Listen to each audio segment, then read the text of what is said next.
तो कल निफ्टी में क्या होने वाला है, क्या आप तैयार हैं ये जानने के लिए? आज हम 14 अक्टूबर के डेटा को खोद के निकालेंगे और उन सिग्नल्स को समझेंगे जो आपकी ट्रेडिंग को एक नई दिशा दे सकते हैं।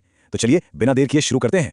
तो सबसे बड़ा सवाल हम सबके दिमाग में यही चल रहा है, कल निफ्टी किधर जाएगा? ऊपर, नीचे या फिर वहीं का वहीं रहेगा? चलिए डेटा से ही पूछते हैं और देखते हैं कि वो हमें क्या कहानी बताता है। और देखिए, डेटा का सीधा सा जवाब यह है कि कल एक शांत दिन रहने की उम्मीद है। मार्केट में हल्का सा पॉजिटिव झुकाव तो रह सकता है, लेकिन ये एक दायरे में ही घूमेगा। तो किसी बड़े धमाके की उम्मीद मत कीजिए, बल्कि एक सधी हुई चाल की तैयारी रखिए। अच्छा, तो अब इस भविष्यवाणी के पीछे की वजह को समझते हैं। मतलब वो कौन से टेक्निकल इंडिकेटर्स हैं जो हमें ये इशारा दे रहे हैं कि मार्केट में आखिर पक क्या रहा है। तो सबसे पहले देखते हैं मोमेंटम इंडिकेटर्स को। और यहां से अच्छी खबर आ रही है, ये तेजी की तरफ झुक रहे हैं। देखिए, RSI जो मार्केट की ताकत बताता है वो 60 के आसपास है। इसका मतलब है कि मोमेंटम तो अच्छा है, पर मार्केट अभी ओवरहीटेड नहीं है। मतलब ऊपर जाने की जगह अभी बाकी है। और साथ में है MACD, इसने हाल ही में एक बुलिश क्रॉसओवर दिया है। ये एक और कंफर्मेशन है कि तेजी का मूड बन रहा है। ट्रेंड और वोलेटिलिटी के इंडिकेटर्स भी यही कह रहे हैं कि मार्केट में स्थिरता है। निफ्टी अपने जरूरी मूविंग एवरेज के ऊपर ही ट्रेड कर रहा है, जो दिखाता है कि कंट्रोल बुल्स के हाथ में है। साथ ही बुलिंजर बैंड्स भी बहुत ज्यादा फैले हुए नहीं हैं, जिसका सीधा मतलब है कि वोलेटिलिटी कम है और हम एक शांत स्थिर चाल देख सकते हैं। चलिए अब बात करते हैं उन सबसे जरूरी लेवल्स की जो कल के बाजार का रुख तय करेंगे।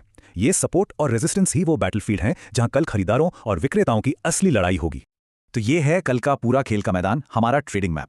नीचे की तरफ एक सेफ्टी नेट है, सपोर्ट जोन, जो है 25,000 से 25,150 के बीच। मार्केट को इसके ऊपर टिके रहना बहुत जरूरी है।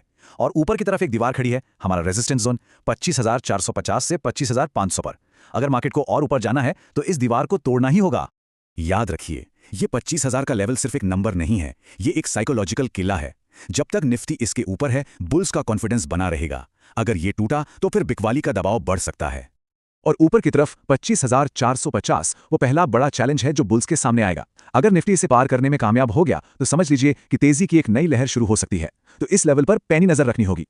तो ठीक है, ये सारी जानकारी तो मिल गई, पर एक ट्रेडर के तौर पर इसका इस्तेमाल कैसे करें? चलिए अब एक ठोस गेम प्लान बनाते हैं कि अलग अलग सिचुएशन में हमें क्या करना है।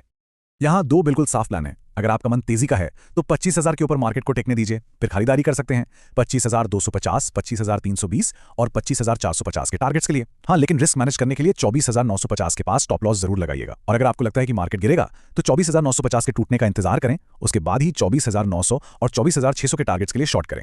तो इस पूरी बातचीत का निचोड़ क्या है? आखिर हमें क्या एक चीज याद रखनी है? चलिए इसे एक आखिरी सबसे जरूरी सलाह में समेट लेते हैं। सबसे जरूरी बात जो याद रखनी है वो ये है, मार्केट का ओवरऑल मूड पॉजिटिव है, कंस्ट्रक्टिव है। इसलिए हर गिरावट को बेचने का नहीं बल्कि खरीदने का एक मौका समझें। शॉर्ट करने की जल्दी बिल्कुल ना करें जब तक कि सपोर्ट लेवल का कोई बड़ा और साफ ब्रेकडाउन ना दिखे। तो अगर आपको ये एनालिसिस काम का लगा तो इस वीडियो को लाइक जरूर करें और आगे भी ऐसे ही एनालिसिस के लिए चैनल को सब्सक्राइब करना ना भूलें। आपके सपोर्ट के लिए बहुत बहुत धन्यवाद। मिलते हैं अगली बार। Happy trading.